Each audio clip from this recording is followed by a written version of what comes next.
بسم الله الرحمن الرحيم نحمده ونصلي على رسوله الكريم أما بعد فأعوذ بالله من الشيطان الرجيم بسم الله الرحمن الرحيم رب اشرح لي صدري ويسر لي أمري واحلل عقدة من لساني يفقهوا قولي. د الله پاک په ډیر فضل باندې نن موږ خپل 15 سبق ته را ورسېدو. نن به موږ خپل 75واں سبق وو. دا سبق د شپږمې سپارې نه دی او په دې کې د سوره مائده د 28 نه تر 82 پورې آیتونه شامل دي. لکه د 67 نه تر 82 پورې آیتونه باندې موږ ګورو او د دې ترجمه، د دې تفسیر، د دې شان نزول او د دینه ملاو شوي سبق باندې به غور کوو. په دې لومبي آیت کې الله پاک خپل خو پیغمبر ته فرمایي چې یا ایها الرسول، اے رسوله، بلغ ورسو سورسو ما انزل الیک، سچ ستا طرف ته نازل شوی دی، من ربک، ستا د رب طرفنا. وان لم تفعل، او کچری تا داسې اونکړه، فما بلغت رسالته، نو تا د هغه پیغام اونرسو. دلته الله پاک خپل خو پیغمبر ته فرمایي چې پتا باندې د خپل رب د طرف نه څه نازل شوي دي هغه خلکو ته ورسو، او کچری تا داسې اونکړه نو تا د رسالت حق ادا نکو. والله یعصمک، او الله پاک بستا حفاظت کوي، من الناس، د خلکو نه. لکه الله پاک بستا د خلکو د شر نه حفاظت کوي. ان الله لا یهدی، بشک چې الله پاک هدایت نور کوي چاله القوم الکافرین، د کفر په لاره باندې تلواله خلکو ته. کافرانو له الله پاک هدایت نور کوي. په دې آیت کې د بلغ مطلب دی رسول. لکه یو خبره لږه لږه او ډیر وضاحت سره په دې طریقه باندې رسول چې هر یو کس په ډیر ښه طریقې سره پوه شي او د هغه زړه ته کوز شي. د رسول الله صلی الله علیه وسلم کارو ټولو انسانانو او پیریانو له د الله پاک پیغام رسول، ځکه چې هغه د دې ټول مخلوق لپاره د الله پاک رسول را لېږلی شوی و. دلته الله پاک خپل پیغمبر له د څه د رسولو حکم ورکوي، هغه هر څه کوم چې پې خپل رب د بنیانو او د پیریانو د هدایت لپاره نازل کړي دي، او هغه څه دي قرآن پاک، او د قرآن پاک نه علاوه هر هغه حکم کوم چې الله پاک د بنیانو دپاره خپل پیغمبر له ورکړی دی، د بنیانو د هدایت بندوبست کړی دی. د الله پاک کارو بنیانو ته هدایت را رسول، پیغام الله پاک د پیغمبرانو په ذریعه باندې را رسول دی، او زمونږ څه کار دی؟ په هغې باندې ځان پویول او په هغې باندې عمل کول. دا هدایت د دنیا د هر یو انسان دپاره دی، او د یو مسلمان دپاره داسې چې هغه به په دې باندې ځان پویي او د خپل پیغمبر او د الله پاک حکم به مخکې هم خلکو ته رسوي. نو دلته الله پاک خپل پیغمبر سره مخاطب دی، فرمایي چې ټول پیغام یو یو ټکی کوم چې الله پاک تعالی د خپل بنیانو د هدایت لپاره درکړی دی هغه پوره پوره ورسو.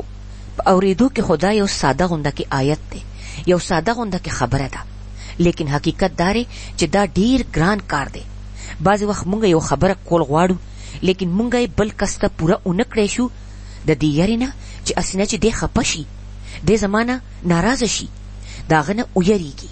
نو الله پاک دلته خپل پیغمبر ته فرمایي چې وان لم تفعل، که چېرې تا داسې ونه کړه، تا زما د دین تبلیغ ونه کو، نو تا د رسالت حق ادا نه کو، تا زما حکم پوره ونه منه.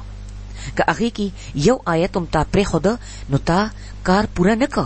د حضرت عائشہ نه روایت دی چې رسول الله صلی الله علیه وسلم فرمایلی دي چې کم کس دا ووایي چې حضرت محمد د الله پاک په وحی کې څه خبرې پټې کړي دي، نو هغه دروغ وایي. ځکه چې د بعضې خلکو خیال داره چې رسول الله صلی الله علیه وسلم څه خبرې را رسولی دي او څه خبرې نه دي را رسولی. یا دا چې دوه قسمه علم دی، څه د ظاهر علم دی او څه د باطن علم دی. داسې خبره نه ده. الله پاک خو په خپل پیغمبر له حکم ورکړی دی چې که چېرې تا زما پیغام ونرسو نو تا د رسالت حق ادا نه کو. د حجة الوداع په موقع باندې د 40,000 خلکو نه رسول الله صلی الله علیه وسلم تپوس وکړه چې ستاسو نه زما باره کې د قیامت پر ورځ باندې تپوس وشي چې ما تاسو ته د حق پیغام پوره را رسول دی او کنه. نو ټول خلکو اقرار وکړ چې یا رسول الله تا مونږ ته پیغام را رسول دی. رسول الله صلی الله علیه وسلم خپل د شهادت ګوته اسمان په اوچته کړه او بیا یې فرمایل چې یا الله گواه اوسه چې ما ستا پیغام دی خلکو ته ورسو. د دې سوره مائده په 3 آیت کې الله پاک فرمایي چې الیوم اکملت لکم دینکم واتممت علیکم نعمتی، چې نن پتا باندې ما خپل دین مکمل ک او پتا سو باندې ما خپل نعمت مکمل ک. نو د دین پر رسولو کې د ټولو نه لوی خبره دای چې خلق خپن شي، خلق په دشمنی باندې رانی شي. رسول الله صلی الله علیه وسلم چې کله دا پیغام خلکو لور کول شروع کړ نو خلق داغه دشمنان شه. ډیر کم خلکو چې هغه اسلام قبول ک او رسول الله صلی الله علیه وسلم په شروع کې ډیر زیات تکلیفونه ولیدل، ځکه چې د رسول الله صلی الله علیه وسلم نه مخکې چې کومه معاشره وه د هغې یو دین و، خو لیکن هغه دین د شرک دینو. هغې به دا وی چې موږ په دین ابراهیمی باندې یو، لیکن هغې په دې کې د خپل خوښې ادلې بدلې کړو او هغې په خپل مرضۍ باندې خپل زندگی تیروله.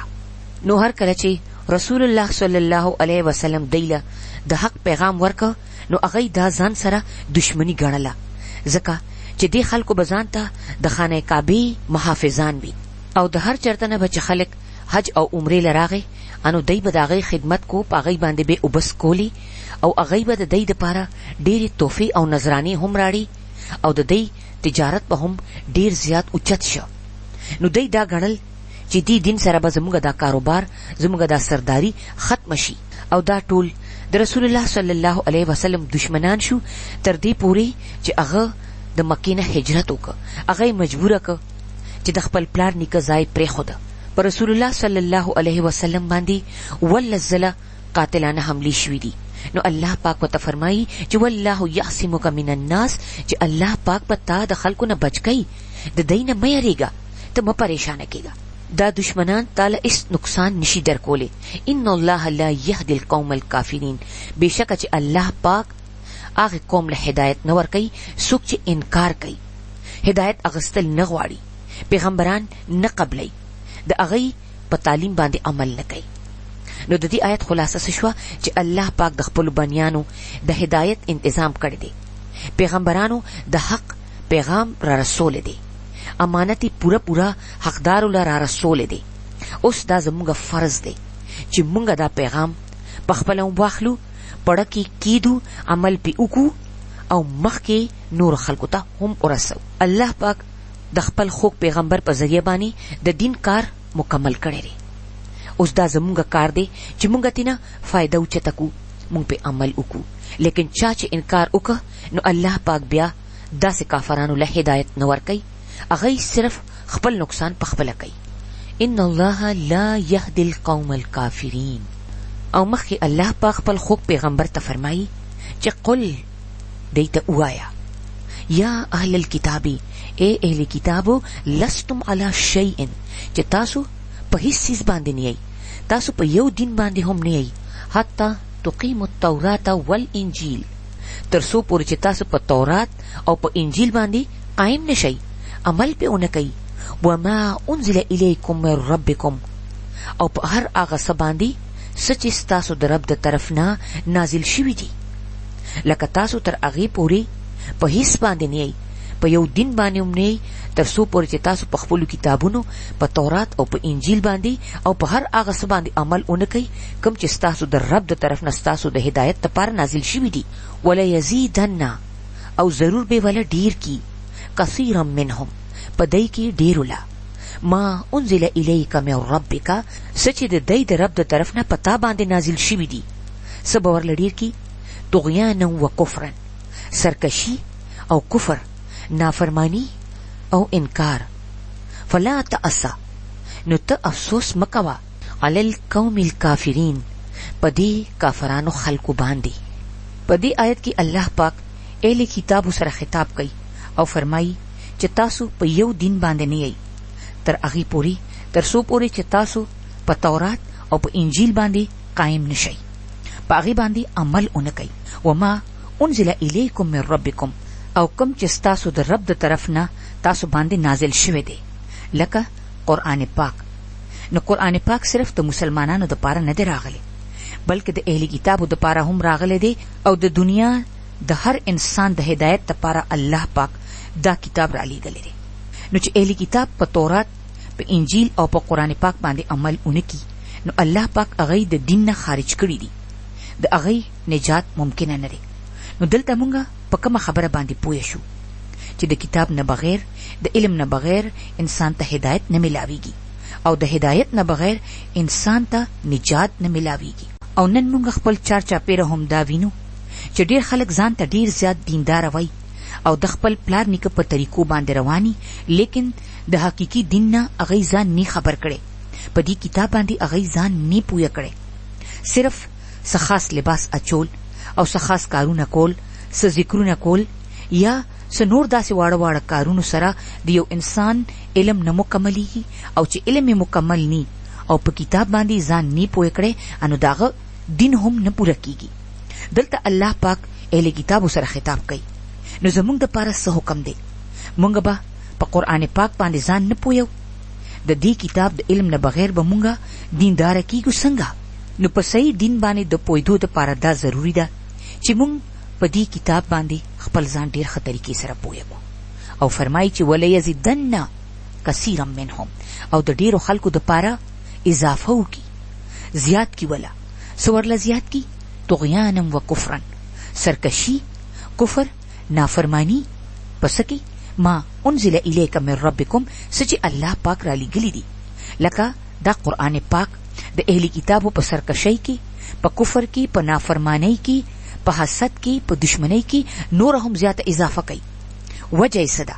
د هغې ضد، د هغې حسد، د هغې دشمنی. په سوره بنی اسرائیل کې الله پاک فرمایي چې وننزل من القرآن ما هو شفاء و رحمت، چې قرآن پاک کې شفا او رحمت دی، خو د چا دپاره؟ للمؤمنین، د هغه خلکو دپاره څوک چې په ایمان راړي. ولا یزید الظالمین الا خساره، او د ظالمانو دپاره په دې کې صرف نقصان دی، د هغې نقصان نور هم زیات شي. وجه یې څه ده؟ چې هغې په دې باندې عمل نه کوي، په دې باندې یقین نه کوي. یو کتاب دی، یوه خبره ده پکې، د څه خلکو دپاره الله پاک په دې کې هدایت او رحمت واچي، دړه سکون پکې واچي. او څه خلک چې څنګه دا ووایي نو نور سرکشه شي، په ګناهونو کې نور هم زیات غرق شي. ځکه چې مونږ په دې خوشفهمۍ کې یو چې مونږ څه خو ډېر زیات تعلیم دی، غټې غټې ډیګرۍ دي. مثلا د شوګر یو مریض لکه مونږ څه خوږ شی ورکو نو هغه ته به د دینه نقصان ملاویږي، او یو عام انسان که خوږ شی اخري انو هغه ته به طاقت ملاو شي. نو اصل خبره دا شوه چې قرآن پاک خو هدایت دی، لیکن دا هدایت هغه چاته ملاویږي څوک چې اغستل غواړي، څوک چې د هدایت دپاره دا کتاب نه وای او صرف د دې دپاره وای چې د دینه داسې خبرې راوباسي چې په هغې کې جګړې جوړ کي، بحثونه جوړ کي، اختلافات جوړ کي، دشمنۍ سیوا کی، بغضونه سیوا کی. نو داسې خلکو الله پاک بیا هدایت نه ورکوي. فلا تأسا علی القوم الکافرین، نو رسول پاک ته فرمایي چې د دې کافرانو دپاره افسوس مکو، دی په هدایت باندې نه دي، دی د دې کتاب نه هدایت اخیستل نه غواړي. په سورة الغاشیه کې الله پاک فرمایي چې انا الینا ایابهم، چې د دوی واپسی مونږ پله ده. چا پله؟ الله پاک پله. ثم انا علینا حسابهم، نو بیا به مونږه د دوی نه حساب واخلو. لکه تپوس به الله پاک پخپله کوي، حساب به هغه پخپله غواړي، ځکه چې واپسی هم د هغه طرف ته. او مخکې فرمایي چې ان الذین آمنو، بېشکه چې کم مسلمانان دي، والذین هادو، او چې کم یهودیان دي، والصابئون، او چې کم صابیان دي، والنصارى، او چې کم نصارا دي لکه عیسایان دي. من آمن بالله، چا چې په الله باندې ایمان راړو، والیوم الاخر، او په آخرت باندې هم ایمان راړو، وعمل صالحا، او نیک کارونه وکړو. فلا خوف علیهم، نو هغوی سره به هیڅ یره نی، هیڅ خوف نی، ولا هم یحزنون، او نه به هغوی سره څه غمي. په دې آیت کې الله پاک د ټولو نه ډومبې د ایمان والو ذکر کړی دی. د رسول الله صلی الله علیه وسلم د امت ذکر کړی دی، زمونږ ذکر کړی دی. والذین هادو او چې کم يهوديان دي، والصابئون او چې کم صابیان دي. د صابیون باره کې مختلف رائے دي د علماء کرام. څوک وایي چې د حضرت یحیی علیه السلام منلو والته صابیون ویل شي. والنصارى او چې کم عیسایان دي. هر څوک چې دي نجات سکه دي. من آمن بالله والیوم الاخر، چا چې په الله باندې ایمان راړو او په آخرت باندې ایمان راړو، و عمل صالحا او نیک کارونه وکړو. نو هر کس هر قوم دا غني چې مونږ به جنت ته ځو. يهودو بسوي نحنو ابناء الله واحباؤه، چې مونږ د الله زامن یو، نعوذ بالله، او مونږ باندې الله پاک ډیر مین دی، مونږ خو به جنت ته ځو. دغه حال د عیسایانو. هغه بسوي چې زموږ د ګناهونو په وجه باندې حضرت عیسی علیه السلام په سولې باندې خطلې دی او هغه زموږ د ګناهونو کفاره ده، او اوس موږ ټول خلک جنت ته ځو. لیکن الله پاک څه فرمایي؟ من آمن بالله والیوم الاخر وعمل صالحا، چې چا په الله ایمان راړو، په آخرت باندې ایمان راړو او نیک کارونه وکړو، هغه به بچ کیږي. نو د نجات لپاره څه ضروری دي؟ ایمان په الله باندې، په آخرت باندې، او ورسره نیک کارونه هم. صرف ایمان کافی نه دی. او چې چا څخه ایمان ومي او نیک عمل ومي، انو د هغه دپاره بیا څه دي؟ فلا خوف علیهم ولا هم یحزنون. نه به هغه سره څه خوفي، نه به څه یری، او نه به هغه سره څه غمي. هغه به د قیامت پرس بې خوف را پاسي، ځکه چې هغه به ځان سره د ایمان او د نیک عمل دولت وړي، او هغه خلک به ډیر زیات مطمئنه، د هغه رب به د هغه نه رضایي، د هغه به ټولې مرحلې الله پاک اساني کی. مونږ دې الله پاک په هغه خلکو کې شامل کی. او مخکې الله پاک فرمایي چې لقد اخذنا میثاق بني اسرائیل، چې مونږ د بني اسرائیل نه پوخ لوز واغسته. وارسلنا الیهم رسلا، او په هغه کې هم پیغمبران را اولیږل. کلما جاءهم رسول، او په هغه کې چې کم پیغمبر دا پیغام ورکو، بما لا تحوا انفسهم، کم چې د هغه رڼه منو، کم چې د هغه د خواهش مطابق نو هغه څه چلو کو. فریقا کذبوا، د یو گروه نه هغه انکار وکړ، هغه ونه منل. وفریقا یقتلون، او بل گروه هغه قتل کو. په دې آیت کې الله پاک فرمایي چې هغه د بني اسرائیل نه پوخ لوز واغسته. د دې تفصیل شاته په سوره بقره کې په 3 آیت کې موجود دی. الله پاک د دې قوم نه د ډیرو خبرو لوز اغسته چې دوی به د الله عبادت کوي، هغه سره به څوک نه شریکوي، مور پلار سره به ښه سلوک کوي، او نور هم د ډیرو خبرو لوز نه الله پاک اغسته. او دا لوز چې هغه به د خپل پیغمبرانو خبره اوري، او کم کتابونه چې د دوی د هدایت لپاره الله پاک را لګلي دي په هغې باندې به عمل کوي. نو فرمایي چې وارسلنا الیهم رسلا، چې دوی پله ډیر پیغمبران را لګلي شوي دي. بني اسرائیل کې لوی لوی پیغمبران راغلي دي، لکه حضرت موسی علیہ السلام، عیسی علیہ السلام، یعقوب علیہ السلام، داود علیہ السلام، سلمان علیہ السلام، یحیی علیہ السلام، یوسف علیہ السلام، اسحاق علیہ السلام، او د دین علاوه نور ډیر بشماره او پزرهاو پیغمبران الله پاک د دې قوم د هدایت لپاره را لګلي دي چې دوی ته دین ډیر صحیح طریقې سره وښایي. بني اسرائیل الله پاک په ټولو خلکو کې خوښ کړي، په نورو قومونو باندې ول فضیلت ورکړي. هغه د هغه وخت مسلمانان څنګه چې نن موږ مسلمانان یو، الله پاک هغه خلک منتخب کړو. لیکن دای کې بچ یو پیغمبر راغی او هغه به د دې دړنه د دې د مرزۍ نه خلاف خبره وکړه. نو دې ظالمانو بس چلو کو فریقا کذبوا، چې سبه پکې جټلا وکړه، انکار به تی وکړه، اډو منل بینا. وفریقا یقتلون، او سبه پکې قتل کړه. لکه د سب پیغمبرانو نه به انکار وکړه او سب پیغمبران به قتل کړه او به وجل.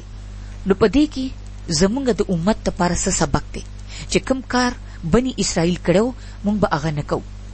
په دین باندې به مونږه پوره ځان پویو او د دې هر حصہ به مونږه اخلو، که زمونږه خوښي، که زمونږه د خواهش مطابقي او کنه. مونږ چې قرآن پاک واو نو مونږ دا محسوس کوو چې ډېرې داسې خبرې چې زمونږ د طریقو، زمونږ د رویو، زمونږ د مرزۍ یا زمونږ د خواهش مطابق نه، لیکن مونږ به دا سوچ کو چې مونږ به د خپل رب مرضی ته نه ګورو، خپل خواهشونو ته به نه ګورو، بلکې خپل عمل او خپل خواهشونه به د الله د حکم مطابق بدلو. چې څه د الله خوښي هغه به زمونږ خوښي، د هغه عبادت بکو، د هغه بندگی بکو، ځکه چې په دې کې زمونږ خپل خیر دی. او که مونږ داسې اونکو د الله پاک پکړ ډیر سخت دی. او مخکې الله پاک فرمایي چې وحسبو، او د هغه دا خیالو د چا د دې بني اسرائیلو څه خیالو الله تکون فتنه، چې مونږ ته هیڅ سزا نه ملاویږي، په مونږ باندې هیڅ مصیبت نه راځي. فعمو وصمو، نو هغه ړانده شو او کاڼه شو. ثم تاب الله علیهم، او بیا الله پاک د هغه توبه قبول کړه. ثم عمو وصمو کثیر منهم، او د هغه نه پس هغه بیا ړانده او کاڼه شو. په هغه کې ډیر خلک ړانده او کاڼه شو، بی عمله شو. والله بصیر، او الله پاک خو ویني بما یعملون، چې کم عملونه تاسو کوئی. په دې آیت کې الله پاک د بنی اسرائیل حال بیان کړی دی چې هغه دا غنل چې په مونږ باندې اس مصیبت ناراضي، اس فتنه ته نه جوړيږي، مونږ ته به اس سزا نه ملاويږي، چې څه کول غواړو هغه بکو. او هغه مزي کولی، د هغه دا خیالو چې مونږ د پیغمبرانو اولاد یو او الله پاک ته ډیر زیات نږدې یو، مونږ ډیر زیات نازبین یو، نو مونږ که هر سوره ګناهونه وکړو زمونږ شامت په نه راځي، په مونږ باندې به اس عذاب نه راځي، ځکه چې زمونږ مشران پیغمبرانو. نو نن زمونږ مسلمانانو څه خیال دی؟ مونږ دا ګڼو چې مونږ د محمد صلی الله علیه وسلم امت یو، نو چې څه غواړو هغه دې کوو. مونږ لا اله الا الله ویل دی، د هغې نه پس چې زمونږ څه خوښه ده مونږ به هغه کوو، زمونږ به هېڅ پکړ نی. نو دا خو د آخرت باره کې زمونږ خیال دی. په دې دنیا کې هم مونږ دا ګڼو چې د دې ګناهونو سزا به مونږ ته په دنیا کې هم نه ملاویږي، مونږ بچ یو، مونږ محفوظ یو. او د دې عیسایانو هم دغه حالو. فعمو، هغوی ړانده شوي وو، هغوی ته هېڅ نه ښکارېدل. وصمو، او هغوی کاڼه وو، هغوی هېڅ نه اورېدل. نو دلته د ړاندو د کڼو نه څه مطلب شو؟ چې هغوی د عقل نه، د شعور نه او د سوچ نه کار نه اخیسته، او په خپله نافرمانۍ کې، په خپله سرکشۍ کې هغوی د حد نه ووتل. د الله پاک ټول حدونه یې مات کړه. نو بیا په هغوی باندې الله پاک عذاب راولېږه، او دی بیا توبه وکړه. ثم تاب الله علیهم، او الله پاک د دی توبه قبوله کړه، په دی باندې مهربانه شو. خو ډیر وخت نو تیر شوی. ثم عامو، چې دی بیا ړانده شو، وصمو، او کاڼه شو. دی بیا یو ځلې ټول حدونه کراس کړه. په دی کې ډیرو خلکو د الله پاک لار بیا پرېښوده. نو الله پاک خو هر څه ویني. مونږ چې کم عمل کوو الله پاک د هغې نه ډیر ښه خبر دی. هغه ته خو پته ده چې چاله هدایت ورکول دي او چاله نه دي ورکول. نو کم یو شی انسان ړوند او کوڼ کي، د انسان خپل خواهشونه چې شاته یې مونږ ذکر ویلی دی. د یهودو تاریخ شاته مونږ لږ ډیر ویلی دی چې د هغوی سرکشي د حد نه سیوا شوه. انو الله پاک په هغوی باندې د عراق بادشاه بخت نصر مسلط کو. هغه په حمله وکړه او د دی پاک خارې دڼې وڼې کو. په دی کې ډیر خلک ووجل، کورونه یې وله روان کړه او خپل نوکران یې جوړ کړه، ځان سره یې بوتلل، په خپلو پټو کې به یې پې کارونه کول، خپل کورونه به یې پې جوړول، او صرف 2 ټیمه ډوډۍ به یې وله ورکوله. نو دا دراصل سو په دی باندې یو غیر قوم ولې مسلط شو؟ دی ولې دی انجام ته ورسېدل؟ صرف د خپلو ګناهونو په وجه باندې، ځکه چې هغوی خپل کتاب پرېښودی و. په دغه وجه باندې د دی ښځې هم غلامې شوې او دی په خپله هم. دی چې ډېره زیاته تباهي ولیده، انو د دی وړونه لږ نرم شو او د دی توبه الله پاک قبوله کړه. او الله پاک د دی د مدد دپاره د ایران یو بادشاه سایرس، چې تاریخ کې ورته ذوالقرنین هم ویلی شي، هغه الله پاک د دی د مدد دپاره راولېږه. په عراق باندې حمله وکړه او د ظالم بادشاه بخت نصر د غلامۍ نه دی آزاد کړه. دی رالل او خپل وطن یو ځلې بیا آباد کړ، جوماتونه یې تعمیر کړه. لیکن وخت سره سره یو ځلی بیا دی د پاټلۍ نه کوشو، دی بیا ړانده او کاڼه شو. د الله پاک حکمونه دی بیا هیر کړه. دغه وجه ده چې الله پاک په دې یو آیت کې د دی دپاره 2 ځله د ړندېدو او د کڼېدو ټکي استعمال کړي دي. نو د ړندېدو څه مطلب دی؟ چې خپل کتاب ورته نه ښکاري، حق ورته نه ښکاري. او د کڼېدو څه مطلب دی؟ چې د حق خبره نه اوري. چې یو کس کتاب نه راوچتای، نه ورته ګوري، نه یې وایي، نه اورېدل غواړي، نو هدایت پر کم ځای نه راځي. دا خو چې مونږ څه شی په خپلو سترګو باندې ووینو، په غوږونو باندې واورو، نو هغه به زمونږ دننه لړ شي، زمونږ اړه ته به کوش شي او الله پاک په مونږ له هدایت راکړي. نو د بني اسرائیلو دا حالو چې هغوی امو و صمو، هغوی ړانده وو، هغوی کاڼه وو. هغوی خپل پیغمبران قتل کړه. حضرت زکریا یې قتل کړ، حضرت یحیی یې قتل کړ، او بیا حضرت عیسی علیه السلام پسې شو. او د دی یو ځلې بیا شامت راغی. په دی باندې الله پاک یو غیر قوم یو ځلې بیا مسلط کړ. بني اسرائیل سره خو چې څه کېدل هغه وشو. تاریخ په خپل ځای موجود دی، خو زمونږ دپاره څه سبق دی؟ کم قوم چې دا مني چې دا د الله پاک کتاب دی او د هغې نه پسې نه راخلي، نه ورته ګوري، نه یې وایي، نه پې ځان پوهیي او نه پې عمل کوي، بلکې په خپلو سوچونو کې، په خپلو طریقو کې، په خپل رهن سهن کې د نورو قومونو نقل کوي. نو داسې مسلمانان بیا الله پاک د بخت نصر او د ټیټس پشانی د دشمنانو په لاس کې ورکی، هغوی ذلیل کی، هغوی په دنیا کې رسوا کی. او مونږ مسلمانان سوو چې دا زمونږ خلاف سازشونه دي. مونږ دا سوچ نه کوو چې زمونږ په دې کې خپل څه قصور دی. دا کتاب کم چې الله پاک مونږ له رالیږلی دی، مونږ د دې طرف نه ځان ړوند کوڼ کړی دی.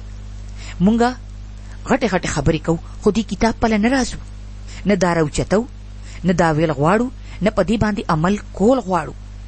او کوڅه صرف د دې نه تعویضونه جوړو، یا د دې په ذریعه باندې پیریان زغلو، یا د دې د لاندې نه ناوې تیره کو، یا دې له ښکلي ښکلي غلافونه جوړو او بره په اوچت ځای کې کیدو چې زمونږ لاس ورته په خپل هم نه رسي. نو دا څه دي؟ دا زمونږ غلامي ده. مونږ د خپلو خواهشونو غلامان یو. زمونږ د سحر نه تر ماښامه پورې د دې دنیا د سهولتونو او د دې د رنګینو دپاره منډه ده.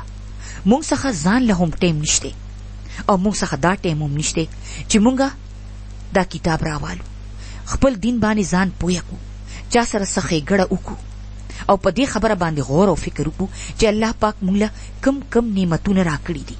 مونږ هم ړانده یو او کاڼه یو. او واوسه چې لا تکونه فتنه، چې خیر دی هېڅ هم نه کېږي. مونږ ډېر په اطمینان باندې یو. مونږ خپل سترګې هم پټې کړي دي، مونږ خپل غوږونه هم بند کړي دي. او دا زمونږ د غلامۍ نښه ده. یو مریض چې ناجوړه شي، نو هغه ته دا پته نی چې څه خوړل دي، کومه دوايي اخیستل دي. نو هغه ډاکټر خسه ورشي، ډاکټر ولا علاج وکړي، دوايي ولا ورکي، او د خوراک دپاره ورته ووایي چې تاله څه ښه دي او څه ښه نه دي. نو هغه به څه وایي چې نه نه، زه به د ډاکټر خبره نه منم. نو چې خبره نه مني، نو خو کېږي به څنګه؟ نو په دې دور کې هم څوک نه څوک د الله بنده خلکو ته دا وایي چې راشئ دې کتاب طرف ته، راشئ دې قرآن پله، راشئ دې هدایت پله. لیکن د داسې خلکو په خبرو باندې هېڅوک غوږ نه ګرئ چې د ده دماغ خراب شوي دي. مونږ کم طرف ته راغواړي، مونږ 1400 کاله شاته بوزي، په دې کې به زمونږ نجات څنګه وي؟ دا ټولې هغه خبرې دي چې نن مونږ په دې ځای باندې ولاړ یو. نن زمونږ څه حال دی؟ یو داسې شی چې مونږ ته ښکاري هم نه، د هغې نه دې مونږ ځان بچ کړو که نه، مونږ دې لار راوباسو که نه. نن زمونږ ټول دنیاوي علم، زمونږ ساینس او زمونږ ترقي فیل ده.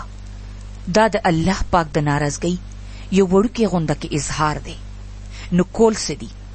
توبه او استغفار، د الله پاک په دې کتاب باندې ځان پویول دي، د هغه ذکر کول دي، د هغه نه معافي غوښتل دي، او دا سوچ کول دي چې کم کم ګناهونه دي چې د هغې مونږ ته دا سزا ملاویږي، د هغې اصلاح کول دي.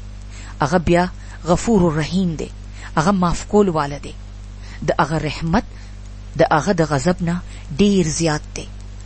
هغه رب کائنات اوس هم په مونږ باندې مین دی او زمونږ د واپسۍ انتظار کوي. په دې مخکینی آیت کې الله پاک فرمایي چې لقد کفر الذین، بشکه چې هغه خلکو کفر وکړ، هغه کافران دي.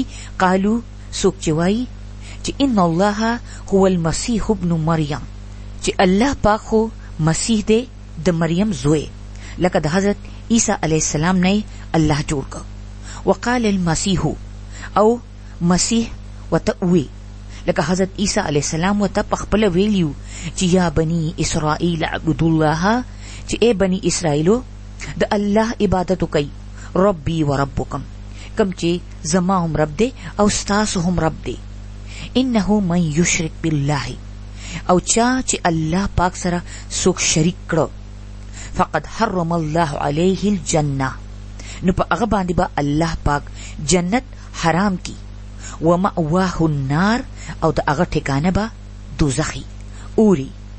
وما للظالمین من انصار، او د ظالمانو د پاره هیڅوک هم مددگار نشته. په دې آیت کې الله پاک دا خبره یو ځل بیا واضحه کړه چې لقد کفر الذین، چې هغه خلق کافران دي، هغه کفر وکړو څوک چې دا وایي چې د مریم زوی مسیح پخپله الله دی، لکه حضرت عیسی علیه السلام ته الله وایي او د الله درجه ول ورکوي، خپل معبودی ګڼي. دا حال د نصارا دی، د عیسایانو دی، چې په هغې کې څه خلک مسیح ابن مریم ته خپل معبود وایي، او څه خلک ورته د الله پاک زوی وایي. او حضرت مسیح ورته پخپله فرمایلی دي چې یا بنی اسرائیل اعبدوا الله ربي و ربکم، چې ای بنی اسرائیل تاسو د الله عبادت وکئ، هغه زمام رب دی، ستاسو هم رب دی. مسیح ابن مریم لکه حضرت عیسی علیه السلام خپل ځان ته اچری هم الہ ندی ویلی، ځان اچری هم معبود نه دی ګڼلی. هغه په زانګو کې چې کومه خبره کړې وه هغه څه وه چې انی عبد الله آتانی الکتاب وجعلنی نبیا، چې زه د الله بنده مالی کتاب را کړی دی او زمانه پیغمبر جوړ کړی دی. او په دې صورت کې مخکې فرمایي چې وان الله ربي و ربکم، چې بشکه الله پاک زما هم رب دی او ستاسو هم رب دی. فعبدوه، ان داغه عبادت وکئ. هذا صراط مستقیم، او دک سم لار ده. نو د حضرت عیسی علیه السلام عقیده بالکل واضحه وه، د هغه تعلیم بالکل سیده او صفاو، او هغه هم په خلکو باندې دا واضحه کړیو چې چا الله پاک سره شرک وکړ نو په هغه باندې به جنت حرامي، د جنت دروازې به د هغې کس دپاره بندي څوک چې حضرت عیسی علیه السلام ته د الله پاک زوی وایي یا د الله برابر درجه ول ورکوي. دا ټول د شرک قسمونه دي. او فرمایي چې ومأواه النار، چې د هغې ځای دوزخ دی، او د دې ظالمانو به هیڅوک مدد کول واله ني. کم ځای کې؟ پرز د قیامت. د دې سزا به ډیره زیاته سخت دی. په سوره نساء کې مونږ ویلي دي چې ان الله لا یغفر ان یشرک به، چې الله پاک نه معاف کوي څوک چې هغه سره شرک وکړي. شرک څه شی دی؟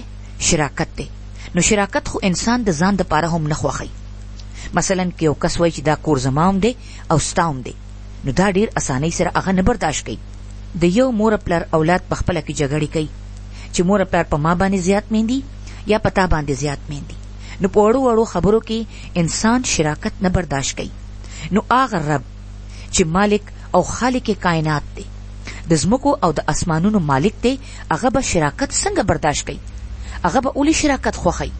او په شرک باندې الله پاک د ټولو نه زیات غوسه کیږي، د ټولو نه زیات خفه کیږي. دا ډیر سخت آیتونه دي، او چې مونږ سوچ کوو چې مونږ دا آیتونه د عیسایانو مخې ته واو نو هغوی به مونږ سره جګړه کوي. لیکن دا خو د الله پاک رحمت دی چې هغه په هر انسان باندې واضحه کړه چې جنت او جهنم به د څه په بنیاد باندې ملاویږي. او کم کس چې الله سره شرک وکړي د جنت دروازې د هغه دپاره نشي کولاویدی.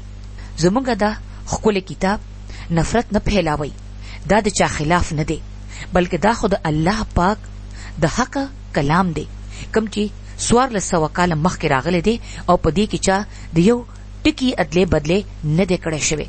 دا د بنیانو د هدایت دپاره او د بنیانو د نقصان نه د بچ کېدو دپاره، د بنیانو د فایدې دپاره الله پاک را لیږلی دی. مونږ که په یو لاره باندې تلل غواړو او مونږ ته څوک وایي چې په دې لاره باندې مه ځئ، په لاره کې غټه کنده ده یا اور لګېدلی دی، نو هغه کس زمونږ دوست شو او که دشمن. نو دا ښکلی کتاب د ټولو دپاره رحمت دی او هر څوک د دوزخ د اور نه بچ کول غواړي. او مخکې الله پاک یو ځل بیا ډیر سختۍ سره وفرمایل چې لقد کفر الذین، بېشکه چې هغه خلک کافران دي، قالو څوک چې وایي چې ان الله ثالث ثلاثه، چې الله پاک په دریو کې یو دی. وما من اله، او نشته څوک معبود الا اله واحد، بغیر د یو معبود نه. لکه د الله پاک نه علاوه هیڅ څوک معبود نشته. او څوک چې دا وایي چې په دریو کې یو الله دی، نو هغه کفر کوي. په عیسایانو کې څه خلک حضرت عیسی علیه السلام د هغه مور او الله پاک دریواړه خپل خدای ګڼي، دریواړو له د الله درجه ورکوي.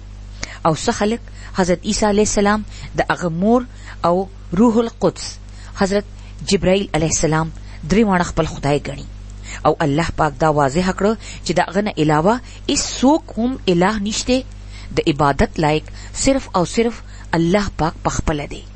او فرمایی چې وان لم ینتهوا، او کچری دی منی نشو، دی څوک عیسایان د سنه اما یقولون د دې خبرې نه، د شرک د دې خبرې نه، کچری دا عیسایان منی نشو، لیمسن الذین، نو هغوی ته به ضرور ورسی، کفروا منهم، څوک چې په دی کې کفر کوي، څه به ورته ورسی، عذاب علیم، د درد نه ډک عذاب.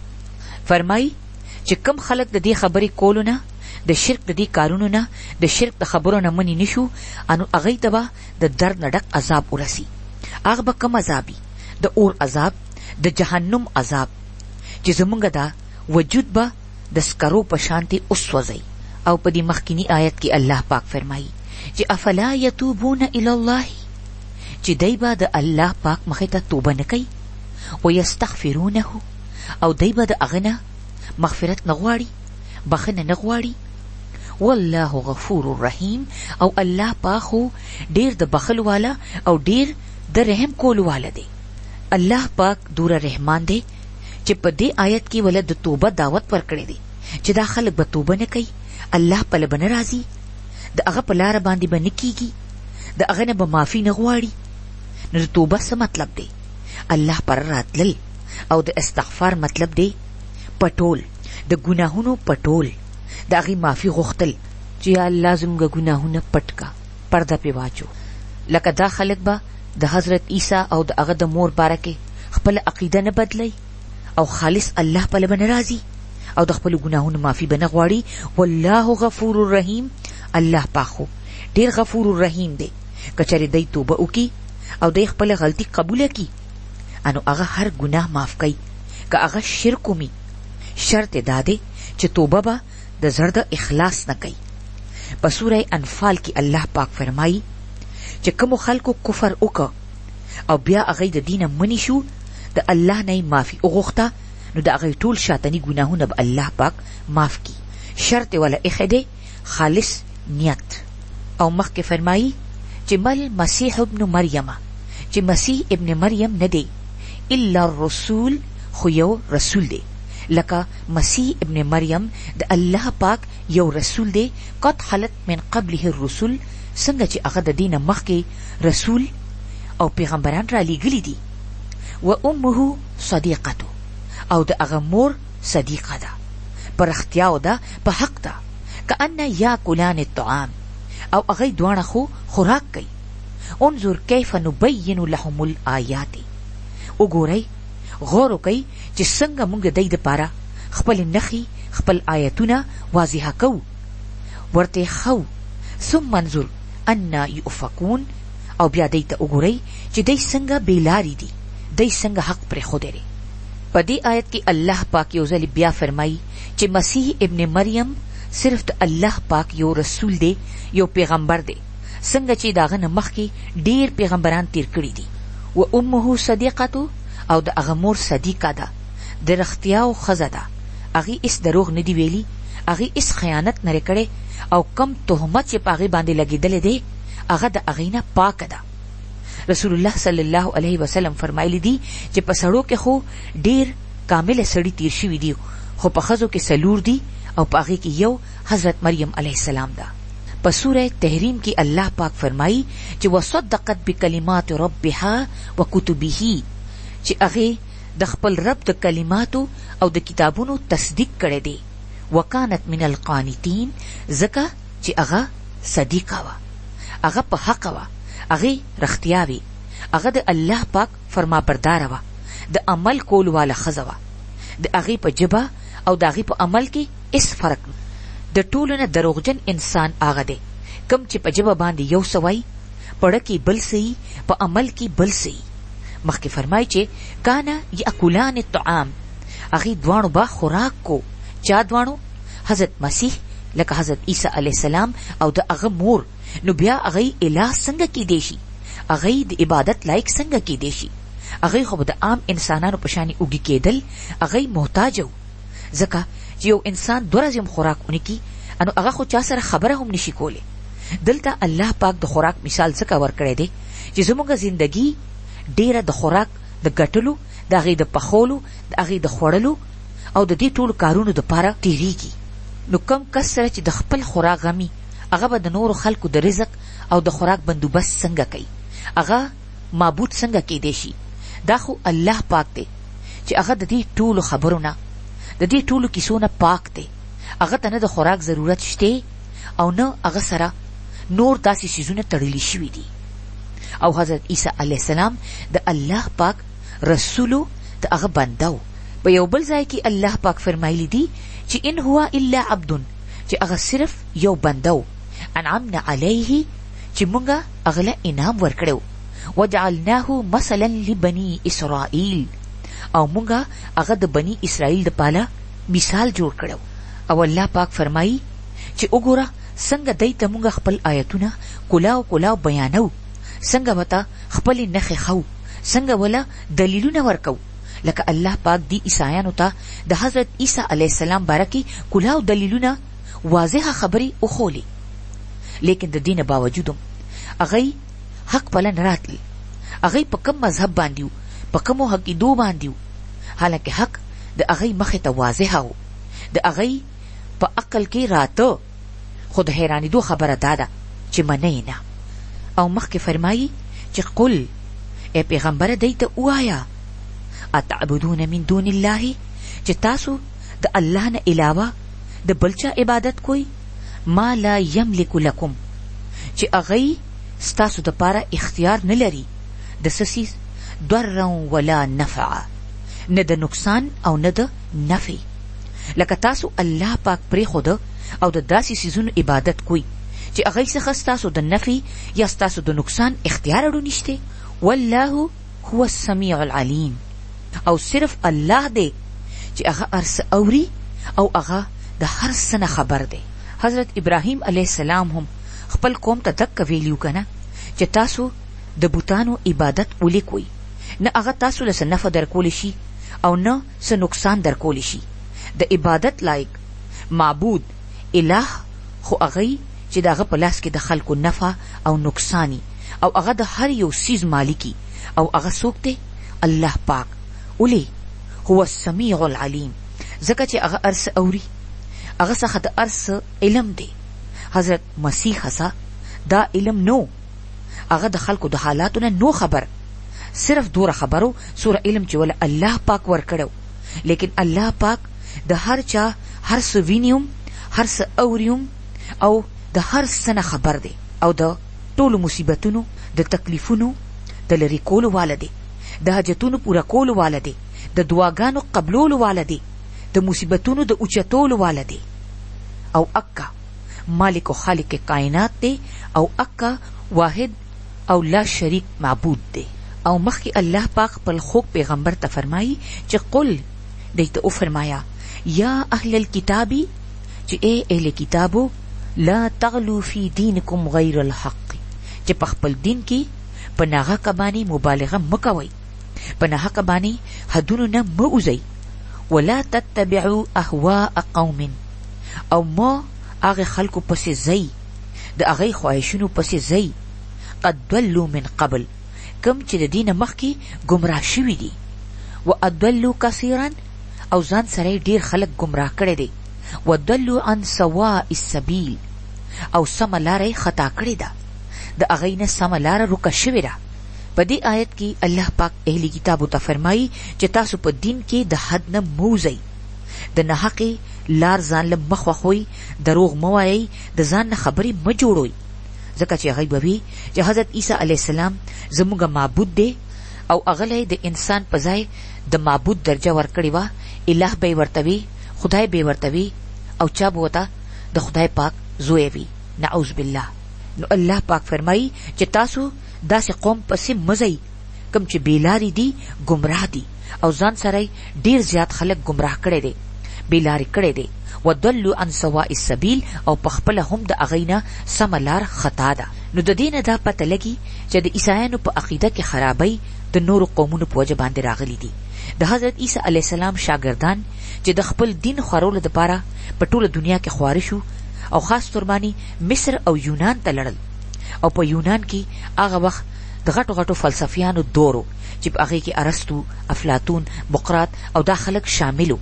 نو دا خلک دین پله د راوستو دپاره دی په خپل دین کې ډېرې خبرې بدلې کړي چې هغې په خوشحالۍ باندې د دی دا دین قبول کی، او هغې د هر څیز د ثبوت ورکولو پوره کوشش وکړه.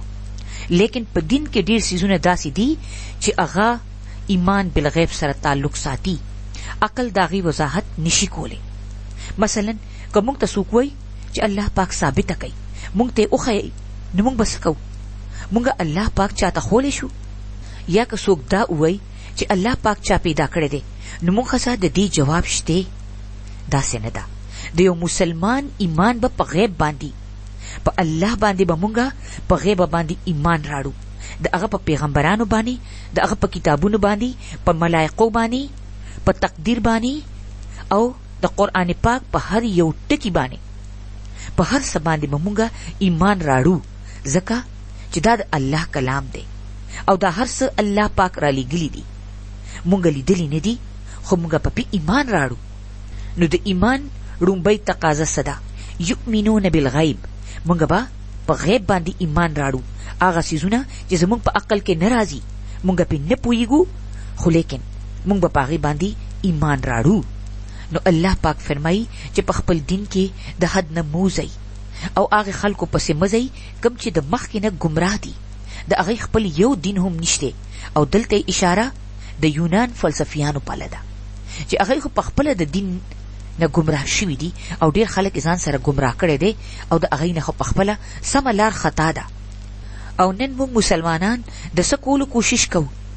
مونږ اسلام ټوکړي ټوکړي کو، او مونږ وو چې دا ماډرن اسلام دی، دا معتدل اسلام دی، لکه د منځ لار ده، او دا زوړ اسلام دی. لیکن اسلام یو اسلام دی، او مونږ له په دې کې د شرمېدو هرګز ضرورت نشته. زمونږ دپاره دغه ډیره ده چې دا حکم د الله دی، او هغه څخه د ټولو نه زیات علم دی، هغه د ټولو نه زیات په حق دی، هغه زموږ خیرخوا دی، د هغه پیغمبران په حق دي، او هغه د الله په پیغام مونږ ته را رسولی دی. دا اوس زموږ خوښه ده چې منو یې او که نه منو.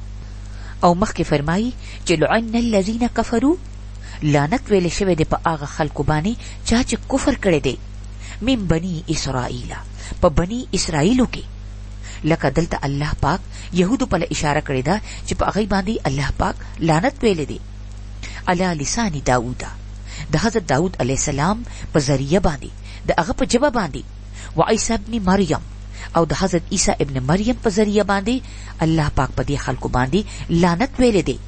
ذالک بما عصوا، ځکه چې هغې نافرمانه شوي وو، وکانو یعتدون، او هغې د حدونو نه وتلي وو.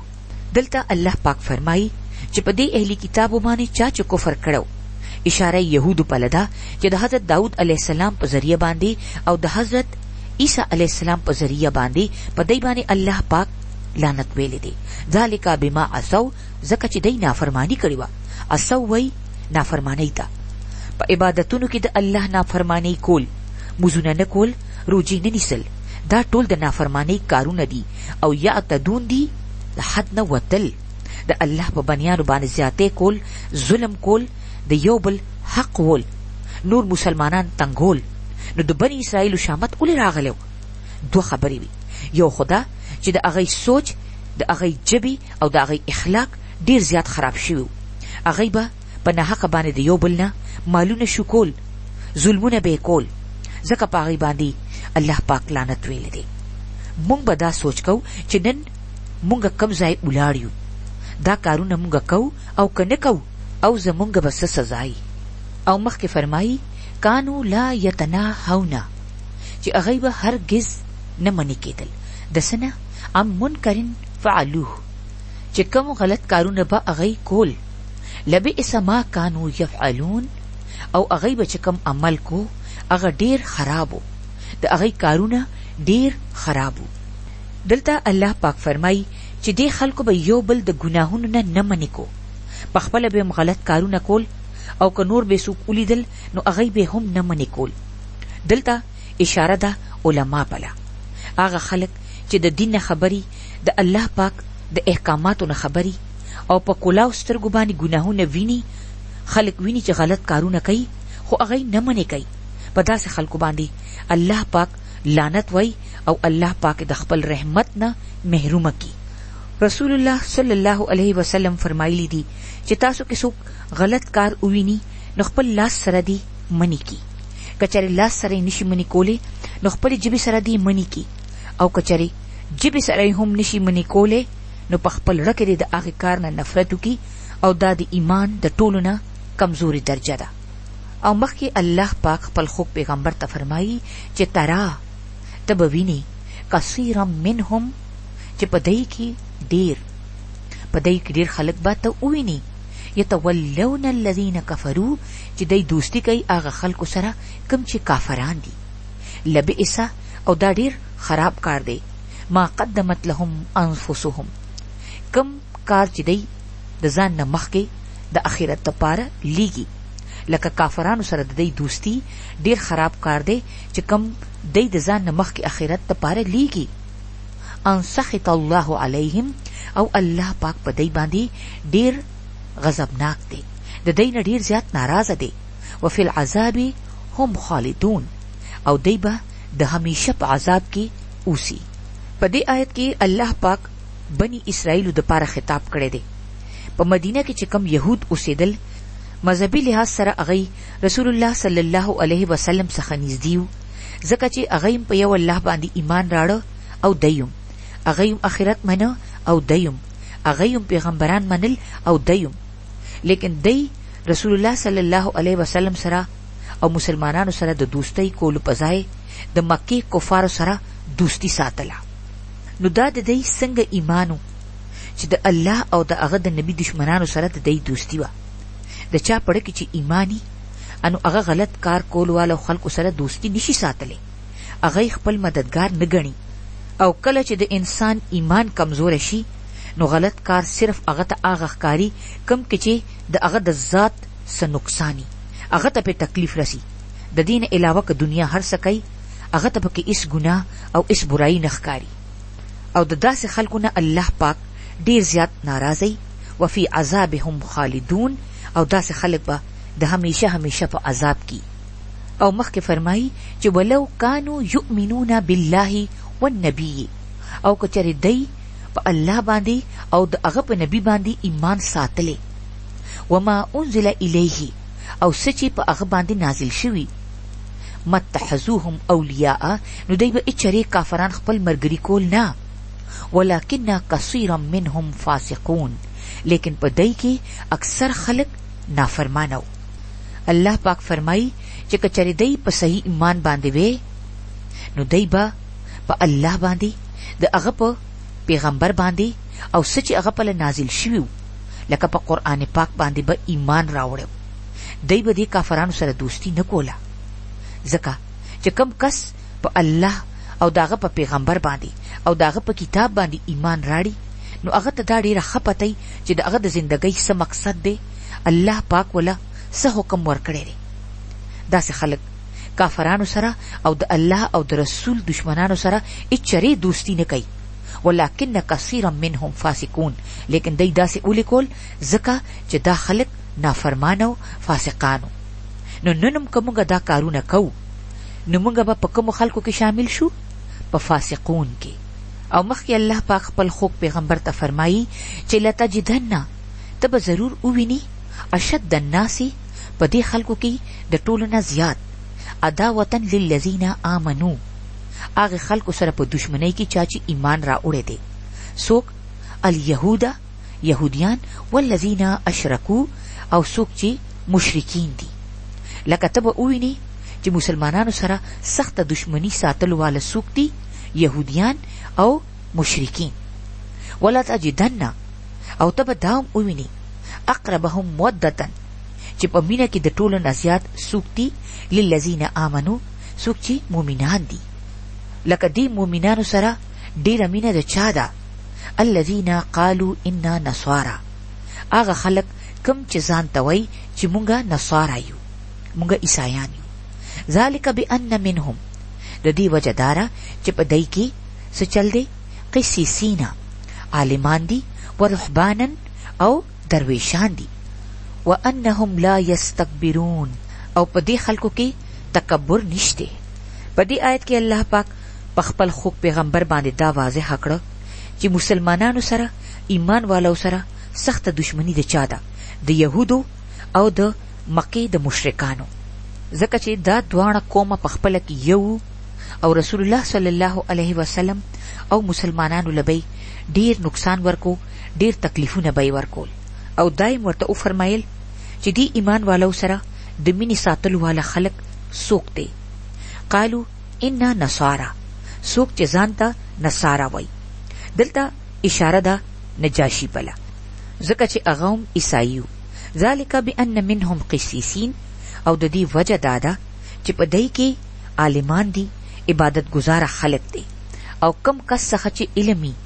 او خپل عبادتونه کوي انو داغه زړه هم بیا نرمي لیکن د دې يهودو علما با رسول الله صلی الله علیه وسلم سره صرف سازشونه کول دوکه به ورکولا او د تکلیف رسولو یو موقع به هم نه خطا کولا خپل سبق په دې دعا سره مونږه ختمو چې یا الله نن چې په دې ټوله دنیا باندې ستاسو طرف نه کم عذاب راغله دي کم امتحان او کم ازمایش راغله دي ته مونږه داغې نه وباسي ته مونږه معاف کی او د دې ازمایش نه مونږ له سبق راکې مونږ له هدایت راکې زمونږه لارې روښانه کی آمین ثم آمین وآخر الدعوانا ان الحمد لله رب العالمين سبحانك اللهم وبحمدك نشهد ان لا اله الا انت نستغفرك ونتوب اليك السلام علیکم ورحمۃ اللہ وبرکاتہ